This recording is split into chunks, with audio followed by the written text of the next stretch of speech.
first of all, hello everyone. I'm so glad to be here. This is great fun for me.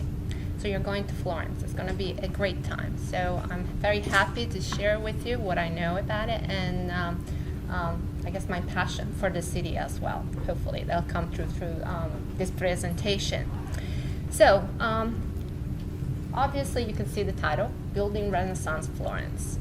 So when you go there, despite the many vendors of souvenirs, of postcards and the restaurants, the people waiting in line and to enter a museum or at the dome, going up to the dome by Brunelleschi, you will notice that after all, when you look at it, the urban center of Florence is really not much changed since the Renaissance. And when its appearance was, came to be redefined by a surge in building activity. During the 15th and 16th century, Florence experienced a building boom that completely transformed the physical appearance of the city's medieval hub. So before we talk about Renaissance Florence, let's talk about a little bit about 14th century Florence and see what could have been the appearance of Florence at that time. So let's see. So these are two images that I chosen to kind of give you an idea. You have to use a little imagination, especially for the first one. The first one is a detail from a fresco in the Loggia del Bigallo, which is not too far from the cathedral, so hopefully you'll see it. And this is a fresco that represents Florence in the 14th century. I'm going to call your attention to the baptistry over here, and of course the cathedral over here, which of course is missing the dome, right? The big dome. And so what I want you to concentrate on and in this image is looking at how close the buildings are to each other. They're built very, very close to each other. Also, sometimes you can notice, like for example here, that often they have this protrusion in the upper floors, sort of like loggias or porticos that were supported by wooden buttresses that were called sporti. So that's one kind of unique characteristic of sort of the medieval fabric in Florence at the time. Another thing that you notice, there are present of many towers. So that's very interesting because still in the 14th century, up to the 15th century, there were over 60 towers, casa torri as they called them. They were in Florence, and when you go to Florence in the fall, you will see there are no towers anymore. There are only 2 towers left, and we'll talk about that in a second. So they were destroyed towards the end of the 14th century. And so to give you an idea of what these towers might look like, I want you to look at this other image, which is actually San Gimignano. I don't know if you're going to go there, but this is a town that is very famous for its towers. So, and these are the kind of towers of Casa Torre that would have been in Florence as well. And so you can see how they kind of fortresses, they're defensive structures. And the reason why a lot of people, especially the family from the elites who want to build these towers within the city was to defend themselves, because at the time there was still, a society was very much organized still in clans, and sometimes clans did not get along and they fought with each other. So the towers become symbolic of the ability for a family to defend themselves, and also a symbol of strength, of a family strength within the city. Okay. Sometimes the towers were connected with bridges. If they were 2 families that were allied together or friend, they had somehow they were related to each other, there would be a bridge between the towers. So it's a very interesting cityscape, if you can imagine it. Go back to the previous slide. Another thing that I wanted to point out is also when you look at the other image, this is one of those rare examples in Florence where you still have a building, as you can see, built in the 13th century, however modified in the 14th century, and even later today is a museum, in which kind of you have an idea of what the facades that you see here might have looked like. They're kind of very in assuming. Very simple, very kind of, there is nothing that identified them as a different from another building. So what you see here is the coat of arms of the family, the Mozzi family. That was added later. Originally, when the buildings were built in the 13th and 14th century, that wasn't as important as it became, you needed to have the coat of arms in the 15th century when you built especially a palace, but not back then. So just very unassuming. They also, when you look at this, they look very much alike. There's not much individuality in the design, okay? So what you see also here is the base of a tower. So you can begin to imagine, this is obviously in Florence, that there was a tower there. And so using imagination to envision this city still very much in the 14th century, still very much based on sort of the organic medieval plan. So when you keep this in mind, when you consider this context and you start to think about what happened in the Renaissance, you can kind of put it within, we can understand what a tremendous effort it was to be able to completely change the urban fabric and to kind of include so many buildings. So just the sheer amount of buildings that were built was impressive. But then the fact that they were built in such a new style made this a real phenomenon. So let's look at the type of buildings that were built at the time, some of the most famous. So here you have, obviously, during the 15th and 16th century, we have the completion of the famous dome by Brunelleschi. We have several monastic churches that were modernized, or they were actually, some were completely redone. And there were about a dozen of them during the Renaissance that were redone. Then you have charitable institutions such as Ospedale degli Innocenti by Brunelleschi that were built in Florence during the Renaissance. Then you have many convents that were built and with money donated by different families in Florence. And then you have almost all the churches in Florence during the Renaissance were renovated somewhat, some more than others. The guilds, the famous guilds, they built new halls. So this is another type of, kind of commission that happened to the Renaissance. And then, of course, the rich citizen in Florence built palaces and palaces and palaces and palaces. So just during the 15th century, just to give you an idea as far as numbers, just during the 15th century, there were over 100 palaces built in Florence. That's a lot, okay? So you can see like the sheer amount of building. And then to add to that this building were built following completely new architectural canons and completely new, following a completely new style. So this is a real phenomenon. So what I want to talk about today is really, sort of what pushed, what triggered, what motivated the Florentine to embrace this building boom. Why at this particular time in their history, Florentines felt the urge to build. Okay, so we'll try to figure out, the factors that play a role in the building boom. And then we'll kind of look at some specific commissions, architectural commissions, in order to understand, how and why this particular design kind of satisfy the demands or the needs, the new needs and expectation and goals of the patrons. Okay, so let's start with asking the question. In order to build, even today, if you have to build, what do you need? The first thing you need, building is expensive. What do you need to have in place to build a building today? Money. That's not very different in the Renaissance. So the precondition for this building boom was wealth, money, okay?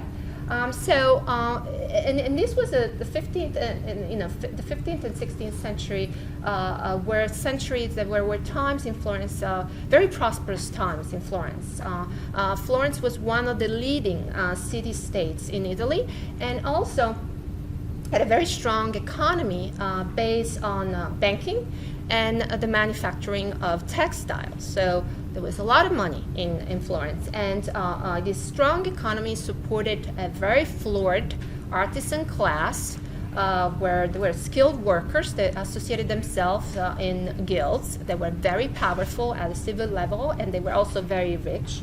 And then, of course, you had these rich citizens that were mostly merchants and bankers, so sort of what you would call today nouveau rich. Okay? So money was in place. They had money. The problem was that they weren't feeling so comfortable about spending. Now, of course, if you do have money, you also have to have the desire and the will to spend it in order to provide buildings, to support this building boom. So the question was, why didn't they feel comfortable with spending? And this is kind of rooted in a way of thinking that comes out of, a medieval tradition. What we call today conspicuous consumption was something that was considered not in really good terms back then, even in the beginning of the 15th century, definitely through the 14th century, on three levels. First of all, from a Christian point of view, it was very improper. So thinking about all the Franciscan churches that are in Florence, like for example, Santa Croce Franciscan Church, and think about the preaching of the priest in the Franciscan church. They will use, of course, St. Francis of Assisi as a model. He was the son of a merchant who gave out all his money to the poor. So if you have excess, if you have extra money, what you do, you give it to the poor. So using money for extravagant expenditure, as would be to build a palace or a new church, it wasn't very Christian, okay? It was questionable from that point of view.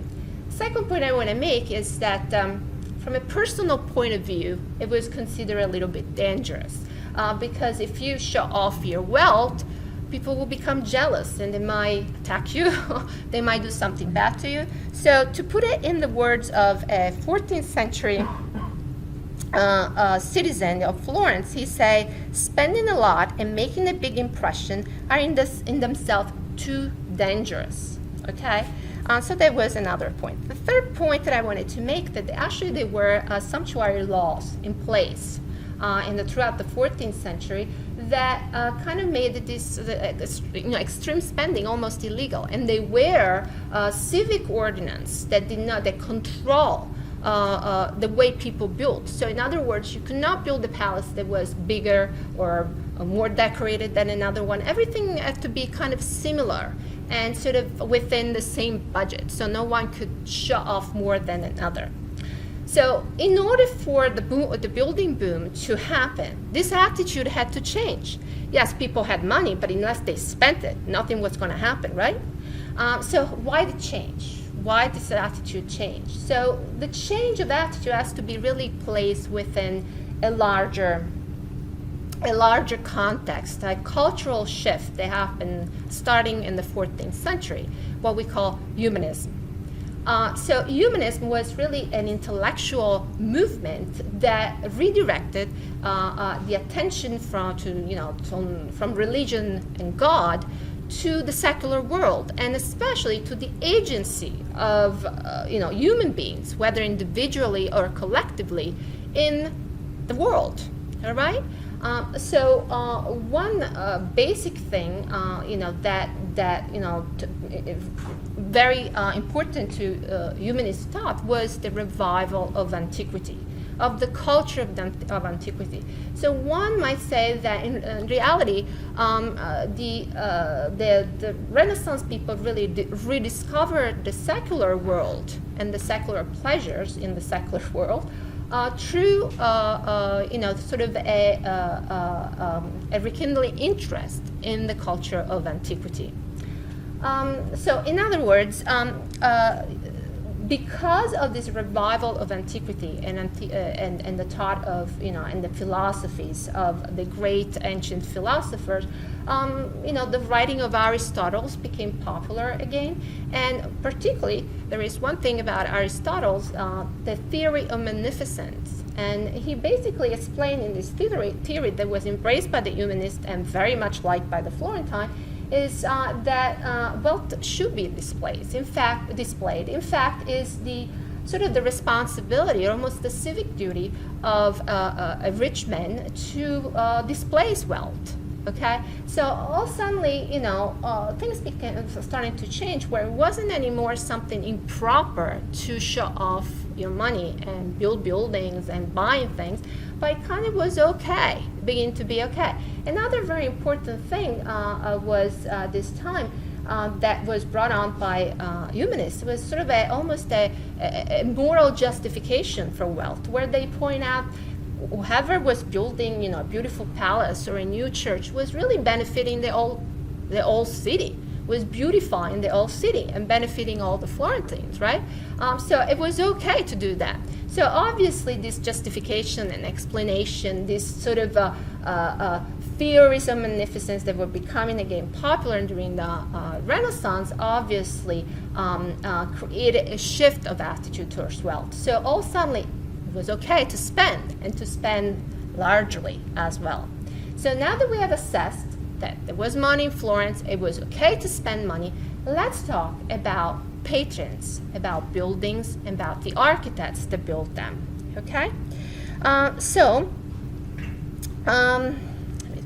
find my place.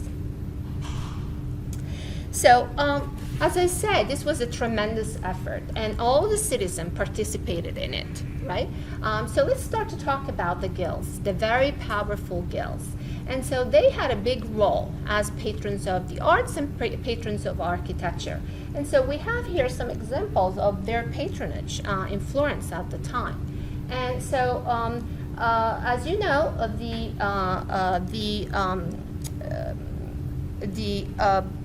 Duomo, the cathedral in Florence, had remained without a dome. And also, a lot of the facade in the Campanile still needed to receive their decoration. So the wool merchant guilds have become in charge, basically, of managing the works at the Duomo. A lot of the wool merchants that built it were probably the most powerful guild at this time in Florence, and a lot of the members of these guilds had entered sort of the board of directors of works at the Duomo, what is known as the Opera del Duomo. So they were the one who chose the artists. They were the one who chose the architects for the works. And so it was the wool merchants as part of the Opera del Duomo that decided to give commissions to artists such as Donatello. Donatello was a different kind of artist. So the reason why I'm telling you this is I want you to understand how innovative the guilds and the patrons that came from the guilds were. They weren't looking for your regular artist. They weren't looking for the norm. They were looking for something exceptional, something new, something could really interpret this spirit in Florence that was permeating Florence, this excitement about the possibility of creating a city in which human beings, whether all the citizens, could flourish. Okay, so it was sort of almost a Florentine pride that led them to something extraordinary, as looking for somebody extraordinary, right? So they are Donatello to create, as you see, this sculpture of St. John the Evangelist that was placed on the facade of the cathedral, sort of over here. And then the prophet Habakkuk, you might know him as the Zuccone, which means the pumpkin head for obvious reasons. So right here. And he will be placed over here on the Campanile. Okay, so what Donatello present here are sculptures that show extreme realism, and that was very new. He really wanted to make these figures come alive. When scholars started to, when the sculpture were taken down from the original place up on the facade and on the Campanile, and they were observed directly, looking at them directly, people were surprised because they thought they were they were kind of distorted. The proportion were incorrect. Now, the reason why they looked that way, because Donatello imagined them being placed high up, and so being viewed from below. And so it kind of intentionally distorted the proportion to maximize, to have the best view, the most realistic, the most lively view that he could create, for considering that these sculptures were going to be viewed from below. So they knew that you would be looking when you go, you would do, of course, the sculptures that you're going to be looking at, they're not the original, these are in the museums, but there are copies up there. You will be looking up, trying to see them, so you'll be looking at them from below. So he kept that into consideration in order to intensify the realism of his work. So he was an innovator, and the guilds liked that, okay? So of course, there are best known, I have read, especially the Arte della Lana, the wool merchants, the guilds of the wool merchant, for making the selection for the capo maestro, the architect for the dome. It had been a problem. This dome was a problem. There was no dome on top of the cathedral, and everybody was very upset about it. The dome was something that had to be seen from far away. This was a dome that had to compete with, buildings in other places like Siena or Pisa, and had to kind of state the hegemony of Florence in Tuscany, and not only in Tuscany. This was a dome that had to compete with the Pantheon in Rome. So it was, a big task for whoever was going to take it, and it was sort of, the dome was symbolic of the Florentine pride, and so it had to make a big statement. And I'm sure that when you will come to Florence, you will immediately see the dome. It kind of like it's something that you cannot escape, and it is symbolic of this strength of the pride of the Florentines. Okay, the dome was begun in 1420 after, there was a little bit of debating about whether or not Brunelleschi was the right guy for the job, but eventually the Arte della Lana agreed to hire him, and for a while they were watching him and making sure that he was okay. So what happened here is that obviously the source of inspiration for this dome was the Pantheon, and the Pantheon was very different. The dome on the Pantheon, the semicircular dome of the Pantheon, was very different from the dome that Brunelleschi had to build. In fact, there were several challenges that went with that dome. First, it was to be built on an octagonal drum that was already in place. It had already been built, so they couldn't just destroy it and build differently. Second thing, it was a requirement of the citizen of Florence that the dome was to have 8 wedges, so it had to be really an octagonal dome. Then the other thing, that all the experience of building in building domes, that was that the way the people build domes at the time was by using centering. After all, as you know, a dome, especially a semicircular dome, is not it's like arching around. So it needs to be built in the same way that an arch is. So you have this. You have here a diagram for the arch, and to build an arch, you need what? What is this? Does anybody know the name of it? Center. You need centering, at least until the keystone on the top locks everything in place, and then you can remove it. That's how they build the Pantheon, right? But that wasn't possible for the dome. It would have taken all the tree in Tuscany to build a scaffolding, a centering to hold up the dome.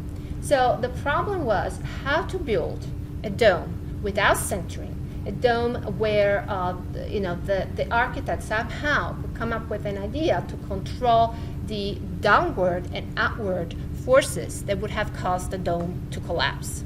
And so how did they solve it? Brilliantly, right? Here we have sort of these little drawings, which I find really, I don't want to spend a lot of time on this because, but it is interesting, and it's of great, at least to me.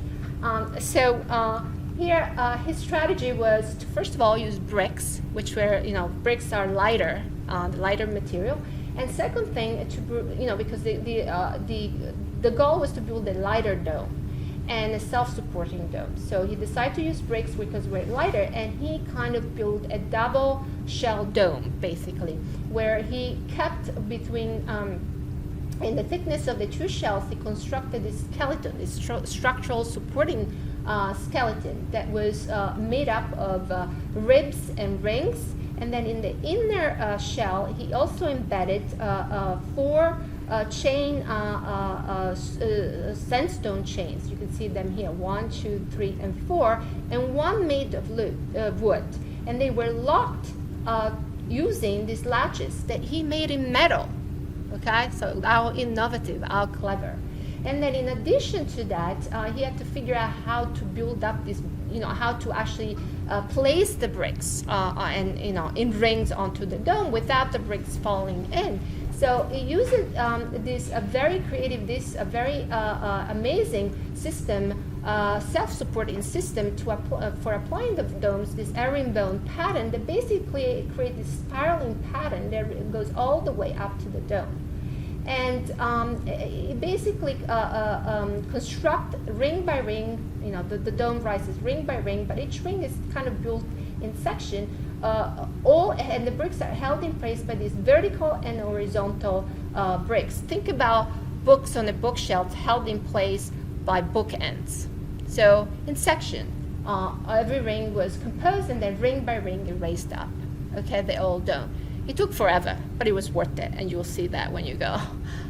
So another thing I have here, I forgot to say, when he in relationship to these sandstone chains that he used here and the one wood chain, they work basically to contain the forces, the downward and outward force of the dome. Sort of like if you think of this old wine barrel, the metal rings here, they kind of hold in place the wood pieces and control the forces. And so that's the way he kind of figure out structurally how to build this.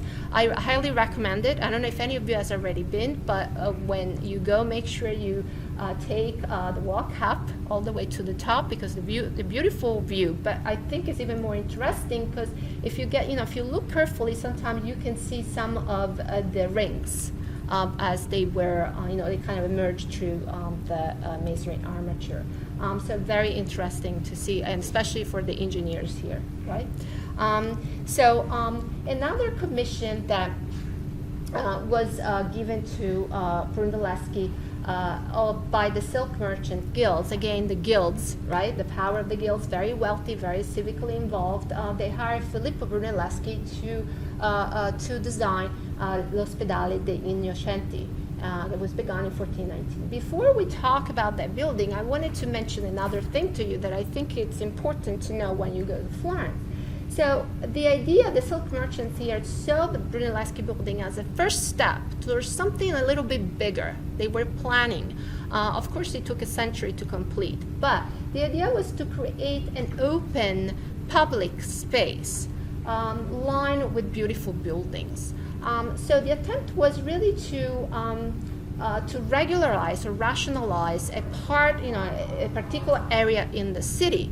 And this idea of this new interest in urban planning, it really is something again that is connected to the rediscovery of antiquity.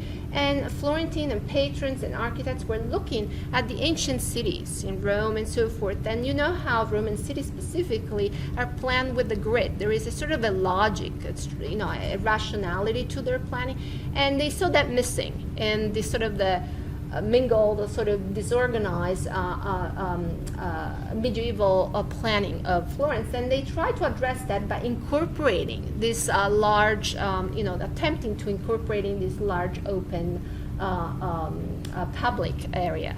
And of course, in practice, it was very different. But all the commissions that we're going to look at, they all had that intention, somehow to control, to regularize, or to rationalize also the urban plan, beside, building beautiful buildings. So this idea was more attainable in theory, really. And so we have, and I love this, so I had to show it to you.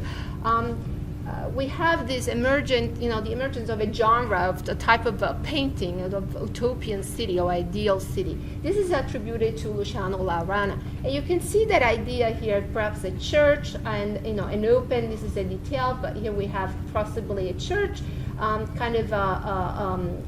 sitting, sort of one side of an open square line with this beautiful building. And one thing I want to point out to you, very different from the view that we looked in the 14th century, the buildings are all different from each other.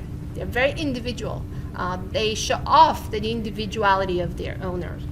So that's an important, a little bit of I just wanted you to know the urban planning was a thought or something that was in the mind of a lot of the patrons at this time as they commission individual buildings as well. So going back to the loggia here at Brunelleschi, obviously as you look at this, you immediately see the loggia. And this beautiful loggia was something that highly impressed a lot of the Florentine. And as it was said that when the building was completed, they would, there was a crowd in front of this building looking at it, because it was like nothing that they have seen before since antiquity, really, considering, a lot of the previous buildings were more like Gothic, Tuscan Romanesque buildings. So especially a loggia, one of these slender, beautiful Corinthian columns, was something that was fascinating and new and innovative and really kind of expressing this new energy that was in Florence. One innovation that it's important to notice about Brunelleschi is that the logic, the discipline, the rationality that you see in his designs, they're all based on his adoption of this idea of a modular unit. And the modular unit in this case is created by the base of the loggias. So if you keep in mind this measurement, 10 braccia, braccia means arms, and this was the unit of measurement that was used at the time. So the distance between the columns, the height of the columns, and the distance between the columns and the wall, and even the diameter of the arches, they're all 10 braccia, okay? 10 braccia. And so what happens here, that he really creates a cubic unit, okay, that he kind of reuses throughout the design. I don't want to talk too much about the interior planning, but one thing I want to say that Brunelleschi really responded. This was basically an orphanage, and he really tried to understand what this building was going to be used for, the function of the building. And in his planning, and I think it was brilliant, is one thing about Brunelleschi that I really like, is the way he really got the idea how the building was going to be used. And we'll see that as apply also to religious architecture. And so he very efficiently addressed the function of the building, which was in some way an older function, orphanage, where always there was a need for orphanage, but he kind of translated in much more contemporary terms, so it kind of addressed the needs of his time as far as this building type. So remember this idea of modular unit, and especially this cubic unit that becomes the module for the whole design. This idea is very important, this approach to architecture, because it really sets up a proportional system that applies to the whole design, and is that what gives to the building that harmonious look, the logic, the discipline, that elegance that was very much inspired by antiquity. And that's what makes it so new at the time, and that's why the crowd stood in front of this building in awe, looking at this novelty, okay? So here there is a plan. As I said, I'm not going to get into that, but you can see sort of this idea of repeating this cubic unit throughout the loggia. And I want you to remember this as we talk about his next commission. So now we move from the guilds, from the powerful guilds and how rich they also were. They competed with each other to hire the greatest artists and so that they could take part in the decoration of their cathedral. Now we move away from the guilds and we focus on private citizens and their patronage. And so this is a good transition here, because Brunelleschi, after having built the Ospedale, and then especially after having solved the problem of the dome, of course he got the attention of people, right? And especially very important people, such as the Medici.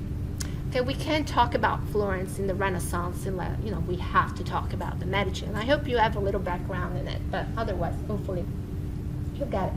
So the Medici, Brunelleschi attracted the attention of the Medici, specifically of this guy over here. His name was Giovanni di Bicci de' Medici, and he was sort of the originator of at least the first line of the Medici. Now there's a lot of I read a lot of things about it. Where did the Medici come from? Who were they? So no one knows what they did. They came from very humble origin, but no one really knew. Maybe they were farmers or whatever. No one exactly know how they begun. But one thing is sure, everybody knows how they succeeded. okay? And in fact, they came from humble origin, but they became the leading family in Florence. And in fact, they were for a very long time the de facto rulers of Florence. They never held officially political office, but they were in fact the ones that made Florence what it was, this great republic, okay? But they, in fact, they behind this glorious republic, this Fiorenza Bella, how they called it in the Renaissance, they were the Medici, okay? So here we have Giovanni Di Bicci, who became very interested in Brunelleschi, and he said, he called him and then he said, I would like you to build me a church. He wanted to basically rebuild a church, their parish church, basically, which was an old, probably 11th century, so medieval monastic church that was in this neighborhood where they lived. So it was their parish church. And he said to Brunelleschi, and he said, let's build a new church. And Brunelleschi obviously was very interested. Unfortunately, Giovanni died before really the work started. And so Giovanni's son Cosimo sort of inherited this commission. And this was his first real architectural commission. But he took it on and he was very happy about it. And immediately, even though Brunelleschi had this reputation for a sort of tough personality, Cosimo and Filippo Brunelleschi, they kind of understood each other. They shared this passion for antiquity, the study of antiquity, and Cosimo immediately saw in Brunelleschi an exceptional intellect, genius really, and so they worked together. And Cosimo really wanted this church. Every church serves God, but this church was to serve God and the Medici, and he made it very clear. Okay, so this is a very influential design. One of the earliest design that also projects a new way of understanding and religion at the time. And it's really symptomatic of this shift, the abandoning of the old scholastic view focused on God and religion, and this approach to life and to religion that was much more man-centered. It was more important to create a space in which the audience, the lay audience, actually had a major place in it, so that could somehow come into direct contact and with the liturgical function. So let's look at the plan first. The plan was extremely innovative, and so again we immediately see how Brunelleschi continued with the idea of the modular units. And so the modular unit, the cubic unit, becomes here the bay of the side aisle. Okay, and so we see that becoming sort of the module for the design of the old church. But one thing, as soon as we see this, we immediately notice the length of the nave, and you can see it's a very long nave. Now, this will make even more sense to you after I tell you this. This was a monastic church, originated as a monastic church, and it was a monastic church, which means there was a church that was designed mostly to satisfy the needs of the monks that were in the monastery. So traditionally, throughout the Middle Age, most monastic churches were very small. 3/4 of the church would have been dedicated to the areas used by the monks, and the other quarter would be separated from the monastic area with a screen that was called a tramezzo. So in other words, if you went to a church, you enter the church and take your seat in this very crowded place, you will be looking into a wall that had a door that was closed in the middle, and so the altar will be against the wall all the way in the back, and between the altar and the wall there was the choir where the monks sat. Okay, so basically you would not be able to see anything, the altar where the liturgical ceremony will take. You would be barely able to hear something. You would hope that the monks sung, so you would be like enjoying the music, the singing. So it was a major separation. People were not really involved with what was happening within the church, and especially with the liturgy. In fact, they weren't even allowed to receive the sacraments, okay, only special occasions. So this plan completely revolutionized that. None of that remain. The tramezzo is gone. The separation between the monastic and the lay audience is gone. Okay? So this huge long nave where everybody can go and sit down. And then in addition to that, in monastic churches there were very few chapels, if any. Here, look how many side chapels he introduces. So here you have the side chapels that offered the opportunity to the laity to patronize these chapels, to hire artists to build, to create sculpture or to painting to put in these chapels. And the chapels around the transept over here, you can see they become even bigger, and they kind of absorb that idea of cubic unit that you have in the side aisle as they go around the transept. Okay, so it fully realized that idea of cubic unit in the chapels around the transept. And as you look at this image, you could see here around the presbytery the depth of the chapels around the transept. See. But the most amazing thing that Brunelleschi does when we look at this plan is the repositioning of the choir and the altar. So what he does, first of all, originally the altar would have been against this wall, attached to the wall, which means that the priest, as if it was performing a liturgy, will be facing the wall, not the audience. All right. So what he does, he repositions the altar at the sort of at the threshold here of the presbytery. You see, these are steps, and you go up, and here is the altar. And the altar is a face ad populum, means the altar is facing the audience. So the priest stands behind the altar, facing the audience. It's a no-brainer today, because if you ever go into a Catholic church today, that's what they do it. The priest is behind the altar, and you can see his face. But that was a novelty back then. That had never happened before. All you could see was the back of the priest, and the altar would have been against the wall. Okay, so that's kind of a new thing. In addition to that, he positioned the choir behind the altar here in this little alcove. So there is nothing impeding, creating any kind of separation between the eyes of the laity over here, the altar. Okay, nothing in between. What does that mean? What do you think? Why did they want that? They wanted the laity to have the lay audience to really have access to the liturgy like never before. It wasn't just the privilege of the monks anymore to participate. It was now everybody's privilege. Okay, so that was like a huge thing, a change. It was a change of attitude towards the religion that expressed itself so wonderfully in the change of the plan. Okay, so it's really incredible. And then when you look at this, what do you think the focal point in this design is? As it usually is in the church. What do you think? Is it 1 point or 2 point? Where do you think the focal? The altar. The altar should be the focal, but is it really visually in the center of this church?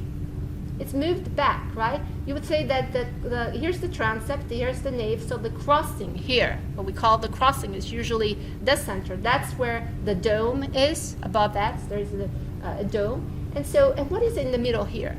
In the focal point, in the center of this church, is there anything there? The altar is not there. The altar is over here, moved back. Well, go back. This is a church to serve God, but also the Medici, to commemorate their importance. And so in the most important place in this church, Brunelleschi places Cosimo's tomb. All right? So surprise. So when you go there, make sure that you walk in and you walk with your feet on top of this tomb. This is a floor tomb, okay? You can see the steps here to the presbytery. Here's the altar, the steps to the presbytery, and right in front of it, you have a floor tomb that extend, however, below in the crypt. So go down in the crypt and look at the actual box, the actual tomb of Cosimo. On Cosimo's tomb, there are the words Pater Familia, so the head of the family, and which can also be interpreted not only the head of the family of the Medici family, but sort of the head of Florence, okay? So very important, sort of really self-promotion. And we live in the age of self-promotion, so for us it's normal, but back then it was very new, right? Okay? So It was just amazing. And in addition to that, Brunelleschi was hired to complete, to also include in this design, special place, a sacristy. Now, even all monastic churches in the past had a sacristy. Usually it was like a little dingy place. That's where the priest would prepare for the liturgy, put their vestments on, and then move on. This becomes something particular, special, not just the usual sacristy, just, bigger, first of all. Okay, so let's look at it for a second, as it's a quite nice place. So here you have a plan and section, and you can see how, again, obviously Brunelleschi has this idea of proportion in mind, this idea of modular unit, of cubic unit, and so it's basically designed as a cube surmounted by a dome on pendentives, and then it has a little cube over here with similar vaulting system that where it creates this alcove for the altar, which is something that is very similar to the design of the presbytery in the church. So it keeps open this central area, which is obviously a square plan, where something has to happen there, and he does that for a reason, just like he did in the church. He organized this sort of a centralized plan, right, based on this square. But he introduced this idea of a centralized plan, which is very influential for in the future, for architecture in the Renaissance. And it's again an idea that comes from antiquity, where these concentric forms like the circle, concentric shapes as the circles, the square, and all the polygons had a special significance. They're considered like ideal forms. Sort of mimicking the harmony, the celestial harmony of, and so it does make sense that he creates this wonderful proportioned design, where you see how, in plan and elevation follows sort of the same idea. There is the same subdivision horizontally, vertically, when you look at this section. But the fact that he used this centralized space here, as revived, the idea of centralization revived from antiquity, relating to these ideal forms that echo the celestial harmony. And it's not accident that in the middle of this celestial harmony, he places something very special right here, right? See, that will be in the middle over here. And guess what that is? The tomb of the parents, Cosimo's parents, Giovanni and Picardo de' Medici. So this old room, yes, the excuse was to be a sacristy for the preparation of, for the priest to prepare for the liturgy. That was the excuse. But the reality was that this was a chapel for the Medici that would contain another tomb, okay, of the Medici family. So remember, this church was to serve God, but also the Medici, all right? So this is kind of ends our first campaign building campaign at San Lorenzo. And we'll return to San Lorenzo in the 16th century, and we'll talk more about San Lorenzo and what happens to San Lorenzo later. But we move forward, and we're still talking though about the Medici. And the Medici lived in a particular area of Florence, and this is a screenshot of sort of a satellite, like a Google Earth. So here you have San Lorenzo, the church, and you can see how there is already an attempt here, so sort of there is an open space. Remember what I said, every single thing that especially powerful family, rich family like that were planning, yes, it was individual works like a church or a palace, but the reality was an attempt to rationalize space. So they always saw this as parts of a larger planning. And so you can see how the idea was to enlarge perhaps even more this open space and line it with a beautiful building. One of these beautiful buildings had to be, of course, the Palazzo Medici, the Medici residence. That's where it is. So, that's the facade, the corner facade here we will look at. So this is the Palazzo Medici. That's the Medici garden, the Palazzo, the garden of the Palazzo Medici. and here's San Lorenzo. You can see how close it is. Is it territorial a little bit? I agree, sort of that there is a sense you want to mark the territory with the presence, and but at the same time it's also an attempt to beautify the city, to bring as many beautiful palaces and buildings within a certain area, okay? So here, I don't know if you're familiar with this. This is a beautiful topographical tool here, a topographical map. It's called De La Catena, for obvious reasons. Was it's still in debate who did it. There is some attributions, but we won't go into that.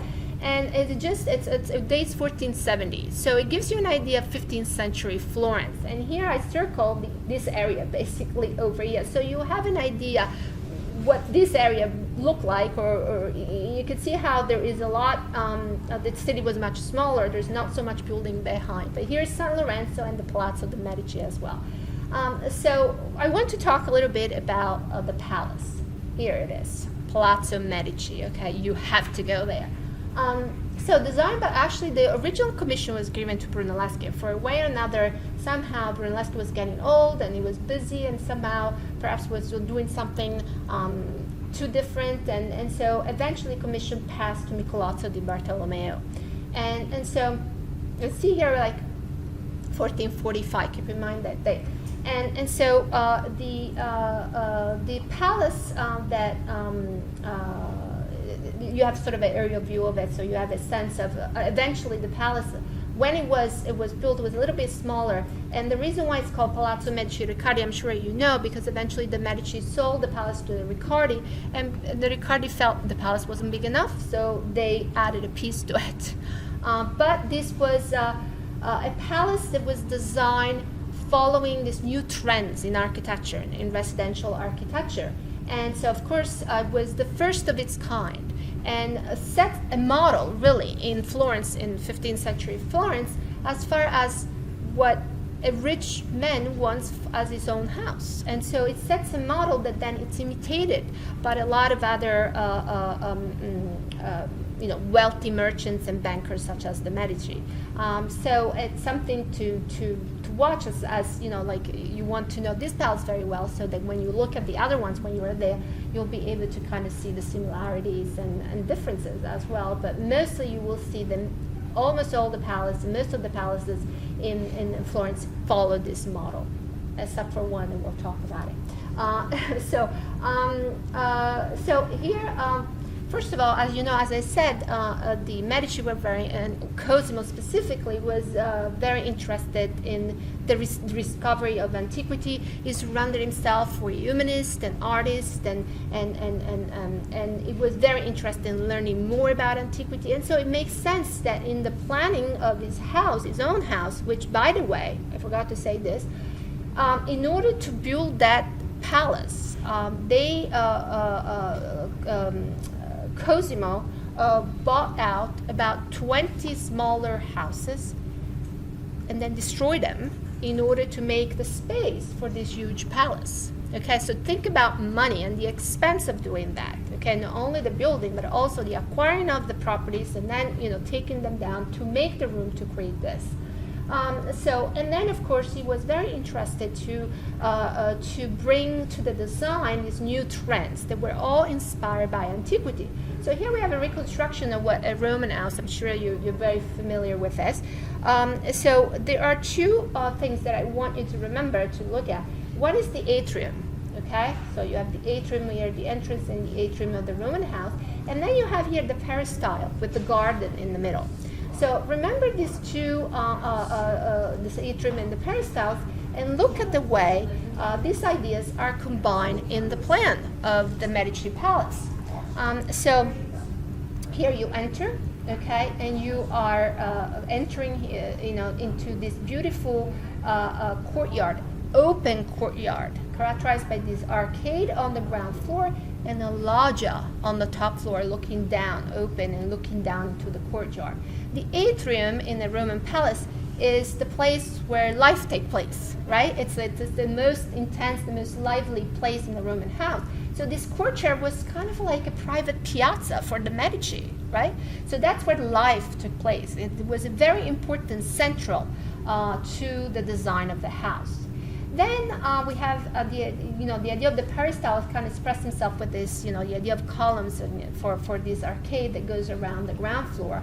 And then, of course, the loggia upstairs. But then you go through this passageway and you get into the garden here. The garden had an open loggia that since then has been closed. Would have an exedra here, which was all typical elements of a Roman garden. So coming from the architecture of antiquity.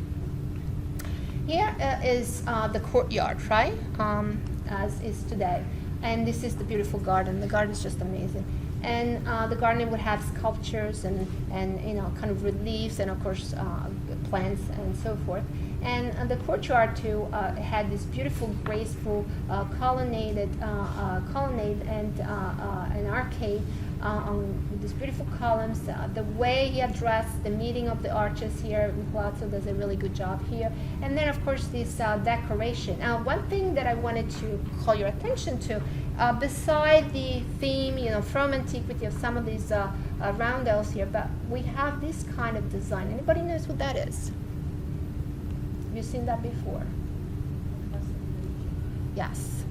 So these are they're all balls. So it's funny when the Medici would participate in processions in Florence, and they would walk down, on their horses and so forth. People were so excited, and they loved them so much in Florence, and they would be yelling "Palle, palle," which means balls, balls, which was sort of what they had on the coat of arm, that. And the display of the coat of arm is something that you see and everywhere. Anything that the Medici did, or by the, in reality, any of his family, any kind of commission, they care very much to kind of mark that commission with the coat of arms, to indicate, to make sure there are no doubts. Everybody knows that who is the patron for that commission. It's a way to sort of to show off and to kind of make sure that their identity is well known. It's known and to the people that will be walking by the buildings. When you go to see this, you'll see there is a statue here. The statue is facing the entrance. This is not the original statue that was planned for the courtyard of the Medici. The real statue that was planned for the courtyard of the Medici was the famous David by Donatello. He casted this between 1440 and 1460 for that specific location. Okay, so this is kind of a very interesting statue. Again, Donatello was an innovator. He kind of rediscovered. This was the first male nude in the Renaissance, and he kind of rediscovered this, the nude, and brought it back to sculpture.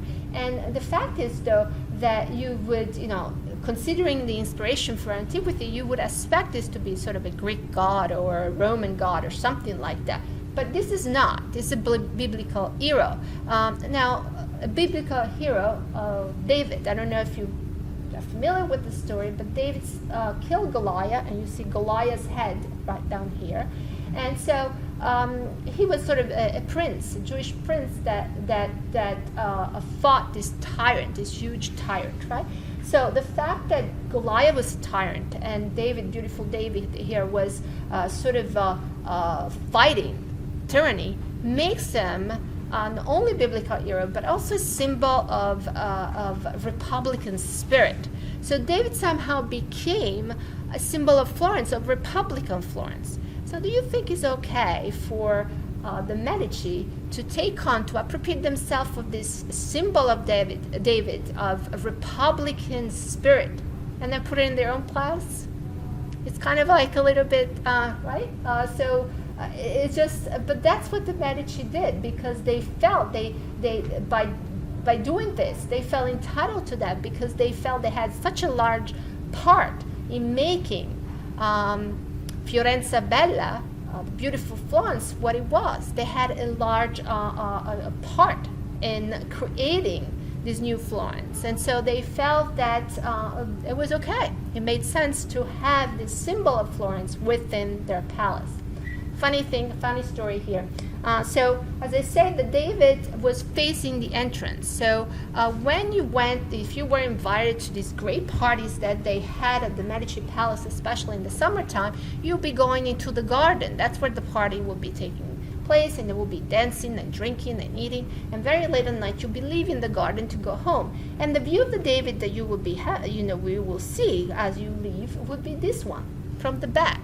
So there's a lot of speculation what happened here, especially when one realized that there is this feather that comes out of the helmet of the headpiece that Goliath is wearing, that kind of rubs gently, almost caressing the inner thigh of this very languid David. So a lot of people saw some kind of erotic significance in this. But one thing, the only reason why I'm mentioning this, to give you an idea of the culture of the Medici household. They love literature, they love poetry, and the kind of poetry, and this especially at the time of Lorenzo the Magnificent, and the grandson of Cosimo, who also lived in this palace. And the fact was that the type of poetry and the type of that they favor was sort of erotic poetry, but there was also kind of a taste for this kind of racy humor, and so it was kind of a joke, basically, for this guest to come out and see this view, this very sort of erotic and suggestive pose of the David, and it was considered sort of within their culture, within the way they lived and the way they, conceived life, that was acceptable. It also gives you an idea of the secularity, sort of how secular this society had become, okay? So just to give you a sense of that. So going back to the Medici here, of course, you see it over here immediately, right, the coat of arms on the corner here. Make sure that on both sides of the street, you know it's the Medici Palace, no doubt. And then, of course, you see how tall it is. I like this image because it kind of gives you this idea of height. And the fact is there have been some comparison done between this palace and other Renaissance palaces as well, and modern office building. So you could compare this to a 6 or 7 floor office building. They are very, very tall. They're very, there is great height to this palace, but when you look at them, they're only 3 floors. Okay, so the ground floor here was usually when the palace was built, they were shops, and so eventually the shops were closed, and that's where you see these windows. Okay. And then, so it was a public floor. It was used for commerce. Even when they closed the shops, they enclosed the shops, they became offices, commercial offices. So it was sort of a public area, not private, not for the family to live in. So the family lived in the piano nobile, which is this middle floor. And this was usually, in this particular case, the Medici had 40 rooms. There were several bedrooms, but there were also some additional great, extraordinary spaces in here. And then the top floor, you think, oh, this is another 40 rooms? No, because the top floor contained the loggia that was open to the courtyard. So probably just 50% of that floor was livable space. So even though the height, even though the length, eventually the length as the Riccardi made it longer, but even though the sheer size of this palace, really the inhabitable space wasn't that much, considering, although of course to our standard 40 rooms might be plenty, right? But still, they appear it is deceptive, because from the outside they look much bigger, as far as you would expect, much more livable space inside.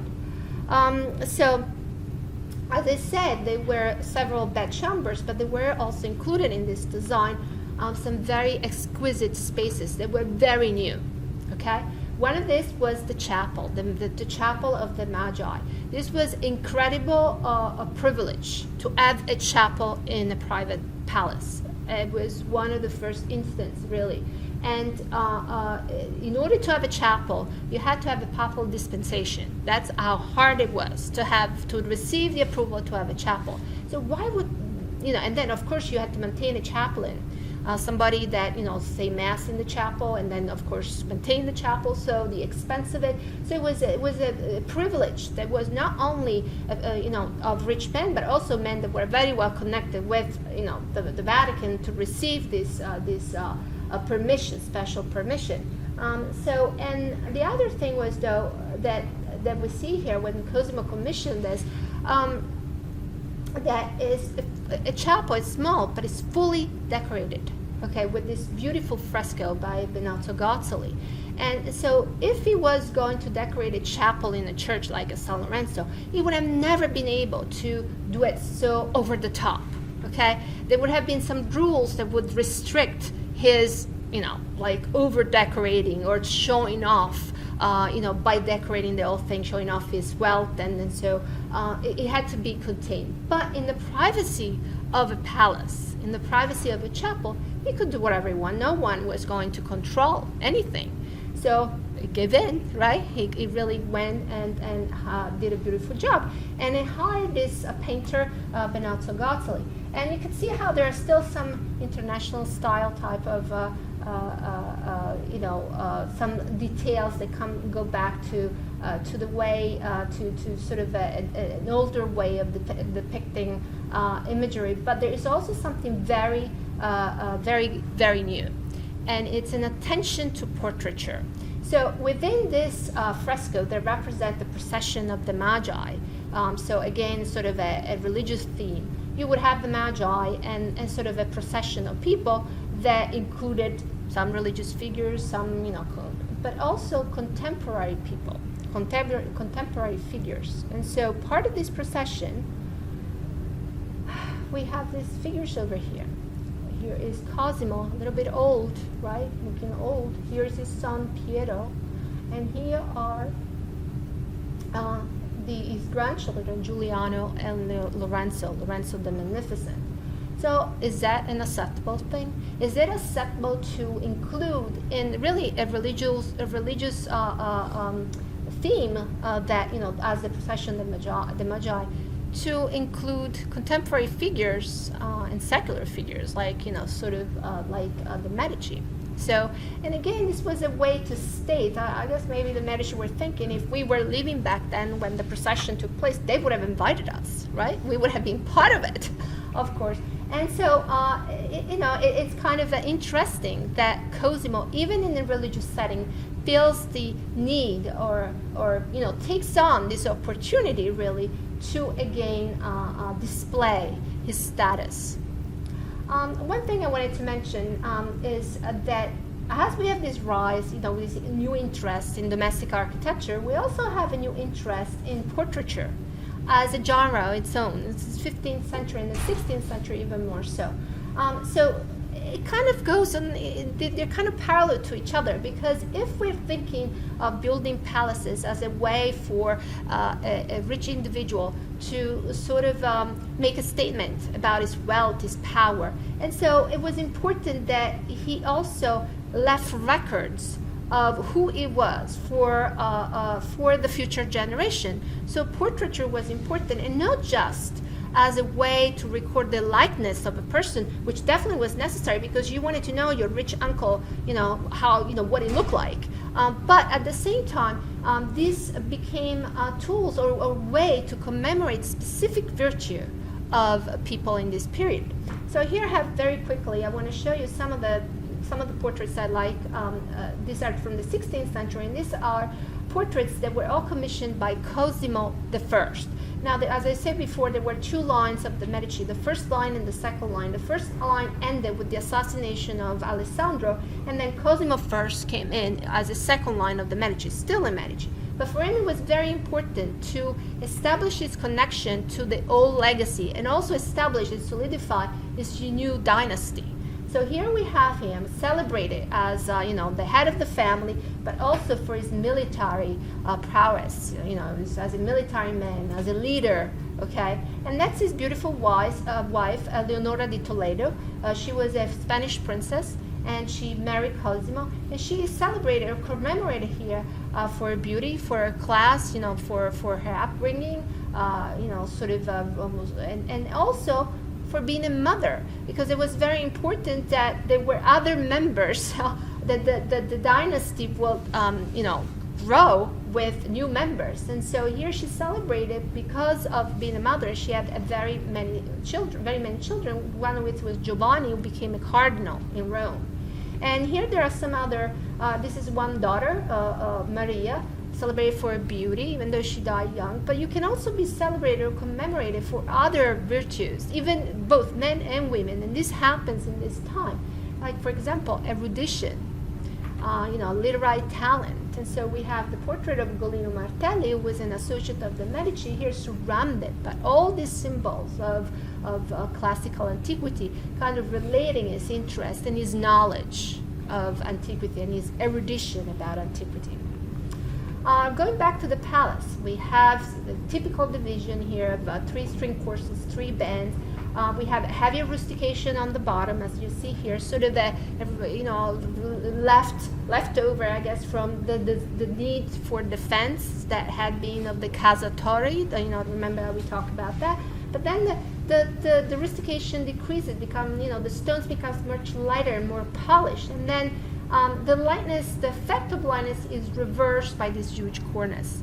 And what is important to know about this is the insertion of a lot of classical elements from architecture of antiquity. Obviously, the string courses, the arches, the molded around the windows, and of course the cornice. Look at the details on the cornice here. What do you see? The balls, right? Even though it's up high, but still an occasion, an opportunity to push that. As I said, the Medici Palace really sets a model in the Renaissance Florence for the design of palace, and so we have the Palazzo Strozzi, very much model after the Medici Palace. The Palazzo Antinori used to be the Martelli Palace, the associate of the Medici. Eventually, they sold it to the Antinori, and so you could see they set a model. The Medici set a model, and it makes sense. They are the leading family. Everybody wants to imitate them. Everybody wants to be like them. So they set a trend, a fashion, and that's what it was. However, we have other, let's look at some other patrons rather than the Medici. And we have the very famous and very wealthy merchant Giovanni Rucellai. And he was, he was a self-made man, that's what we would call him today. And he not only had a lot of money, but he had secured some very good connection with the leading family. His son married into the Medici family. He himself married in the Strozzi family. They're very, very famous and very, very powerful family in Florence. So he was kind of happy where he was, and he had achieved some success, and he was an important man in Florence. You see him here in this portrait. He's surrounded, he's in his study, very well dressed with this text from antiquity. Surrounded, in the back you see the buildings that he commissioned. Most of his fame, though, even though his richness, his good marriages and so forth, most of his fame, is really based on him being an architectural patron, and for the fact that he associated himself with Leon Battista Alberti. Okay, so these buildings in the backs, they're all buildings that he commissioned to Alberti. So his own palace, the Palazzo Rucellai, the Church of Santa Maria Novella. Over here you see his loggia near his palace, and here you have the Chapel of the Holy Sepulchre, which was a chapel that he commissioned Alberti for his parish church, San Pancrazio. Okay. So these are all works that he commissioned that made him famous. So, the reason why I'm saying this is I want to stress the fact that this was something that went beyond just the display of the money. It was beyond conspicuous consumption in the way that they felt that this building really enhanced the civic virtue of the patrons. So it was very important in the life of this man to have the opportunity to commission works. Okay? So he associated himself with Alberti, and Alberti it's a great theorist, a great architectural scholar, and but on the other hand, any attribution to Alberti has to always be done cautiously, because he had great knowledge, but very little knowledge, or limited knowledge, I would say, of how to build. So he knew a lot of design and about the architecture of antiquity, but his practical skills were limited. He came to architecture as a humanist. He learned about architecture from Vitruvius, reading about it, not really building or practicing or learning about how to build. So he was a great scholar, a great theorist, but he had some limitation as far as how, knowing how to build. So he often he also often worked with somebody who was an expert in that, okay? So the reason why he decided to write this very famous, I'm sure that most of you read it or know about it, this treatise on architecture, was because he was at the court of in Ferrara of Ercole d'Este, and he was having this conversation with other humanists and other rich patrons, and they talked about architecture, and he realized that they knew some, but they were curious about, they wanted to know more. And before he figured out, wait a second, I know a lot about Vitruvius, I'm going to write a treatise about it. And so in this treatise, he kind of picked up on sort of understanding or kind of presenting architecture in the way that Vitruvius had done in his own writing. And so even before his treatise was published, people knew about him, and Rucellai knew about him. And so he wanted to associate himself with him because he wanted to do something special, something extravagant, something that really project sort of this new passion for antiquity, for the architecture of antiquity. So this is the area that pretty much all these buildings are. Here you have Santa Maria Novella, you have over here the Palazzo Rucellai and the Loggia Rucellai, and San Pancrazio, where his chapel is. Corresponding on the map of the La Catena here, this area over here. Here you have a view of the Palazzo Rucellai through the loggia that he also commissioned. But we could concentrate on the Palazzo Rucellai. So you could see how there is a connection to the Medici Palace, but there's also something new. Can you point out anything that you see here that it's different from the Medici Palace? That kind of deviate a little bit from the model that was set in the Medici Palace. Very good. The pilasters here. What else do you see? Let's start from the bottom. Do you think the bottom is different? There's something there, something I would say missing there that was more pronounced in the Medici Palace. Remember the heavy rustication? I say, that's kind of a memory of the fortifications of the 14th century, the Casa Torres and so forth. That's kind of missing there, the heavy rustication. It's much more polished. The stone that it's chosen here, it's polished throughout.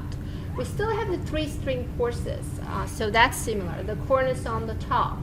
And then as she said, we have this grid, this insertion, this overlaying of the grid of pilaster and running entablature. And that's something that would have been seen as an allusion to something that you might be familiar with or not, but to the Colosseum.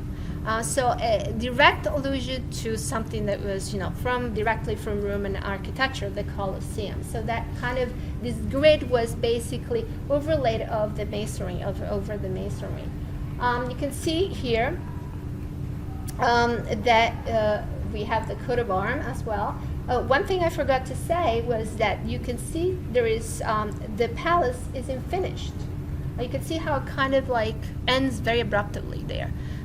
There is a major difference between the Medici Palace and this palace, because the Medici bought 20 houses and demolished it to make the room for the new palace.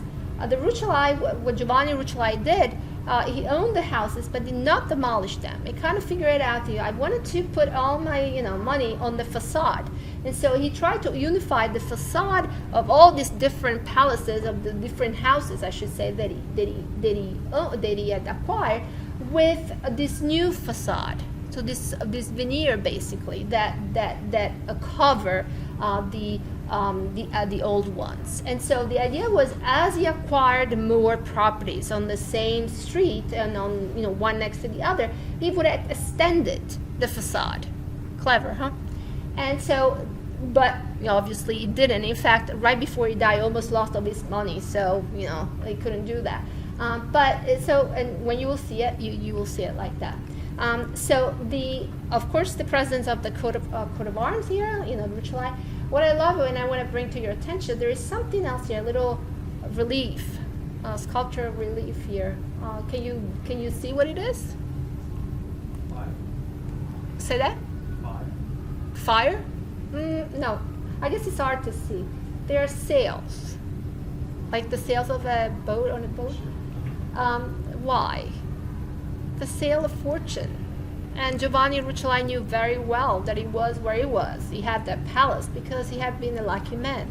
So fortune had a big role in his success. And so it was a personal thing. He kind of, I think, despite the display of wealth, the showing off, the the classical illusion, he remained somebody that was very much aware where of his origin, and so and how fortune, fate played a role in his success. And so he kind of includes that in here, which is kind of a nice little detail. What else? Another commission by Alberti, again a Rucellai commission to Alberti, was Santa Maria Novella.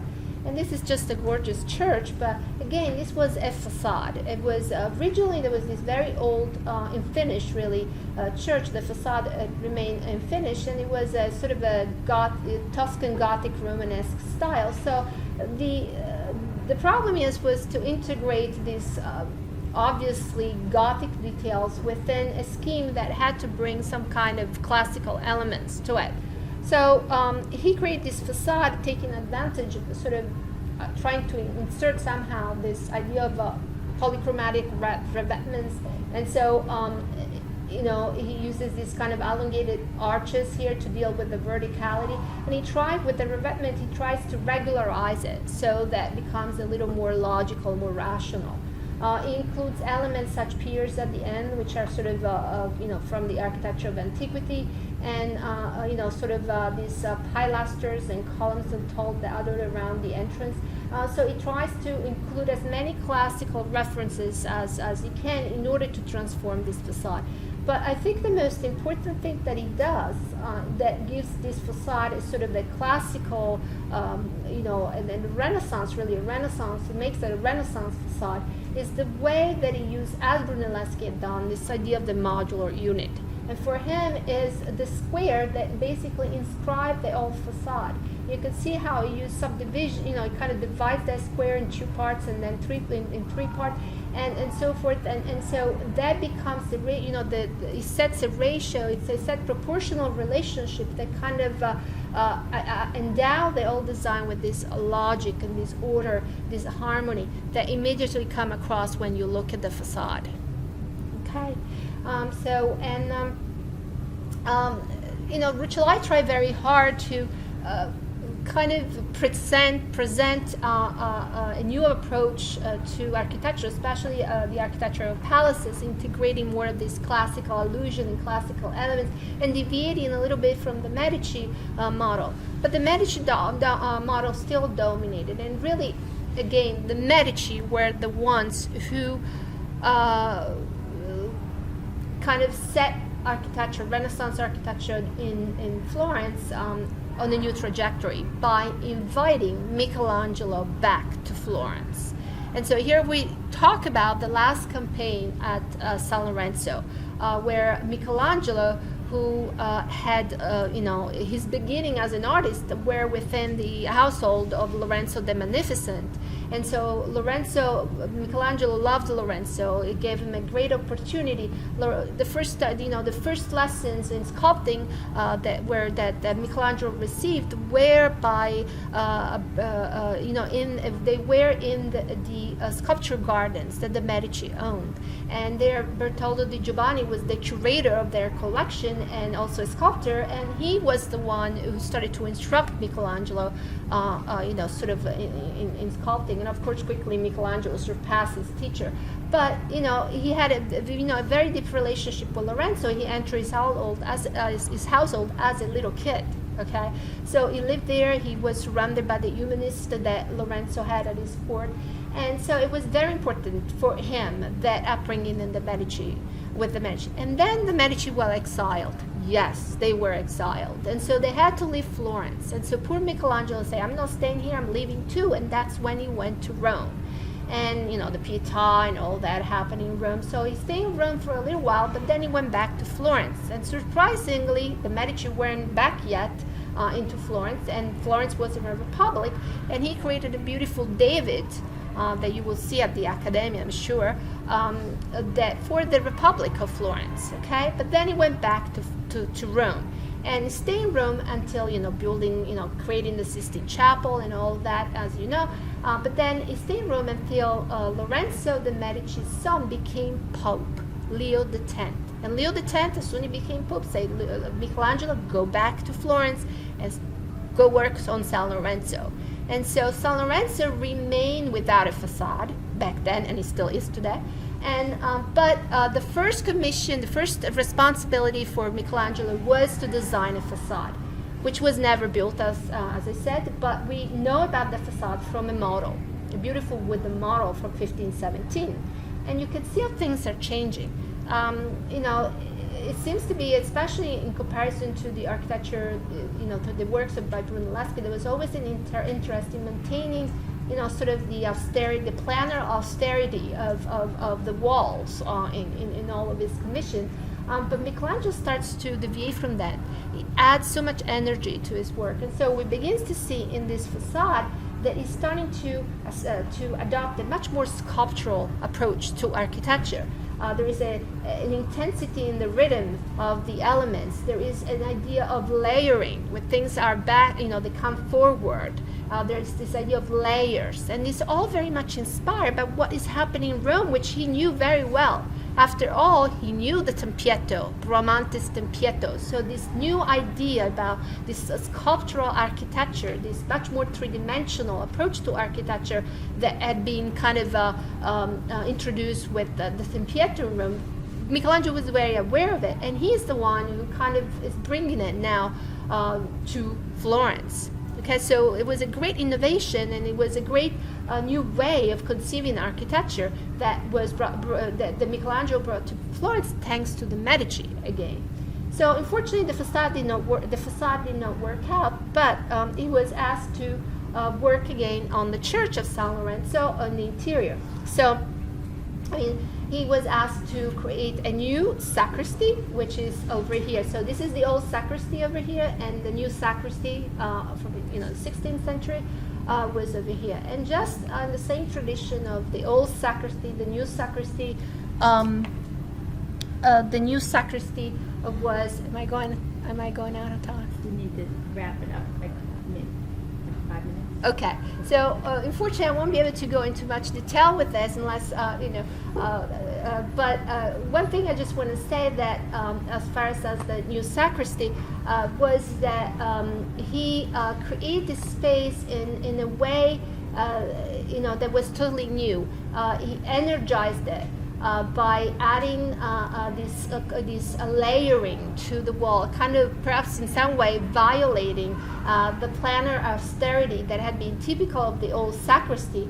This chapel was to mirror the old sacristy, and it's not, there is some similarity, but there are so many differences. This is where Michelangelo really kind of introduces a new way of conceiving architecture that comes to, more futurious and kind of to it becomes even more evident in the vestibule of the Laurentian Library. And this is a place where there is, the stair expands, the niches contract. There is a life, there is sense of life to the architecture that is comparable to the living energy of the human body. So he brings kind of that to the architecture, and it gives so much energy, so much dynamism, and it really breaks all the rules that for Brunelleschi and Alberti, they took so much care in bringing back to architecture the rules of classical theory and antiquity.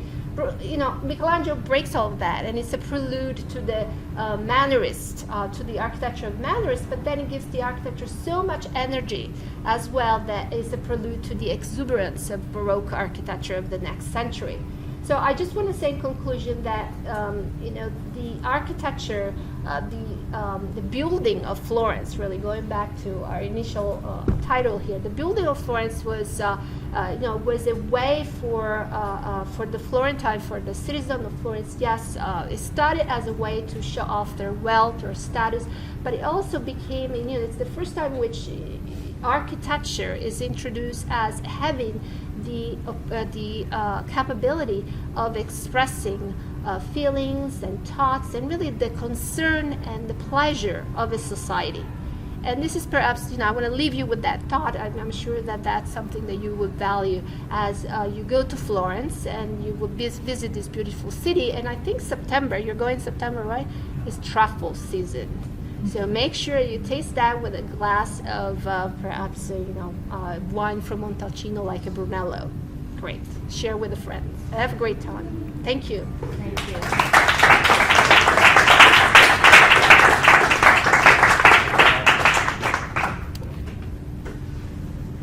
If you have any questions. Thank you, Cindy. That was terrific. So I have a couple of things to say. Today, John Coddington recorded a lecture for us about the Laurentian Library. So that's good timing. It hasn't been edited yet. It's going to be pretty good, so we'll post that as well and have you watch that. If you got here late, that means I didn't sign you in, so you need to come and see me. I'm just going to say this one more time. There are 8 missing proposals for research papers, and I need them.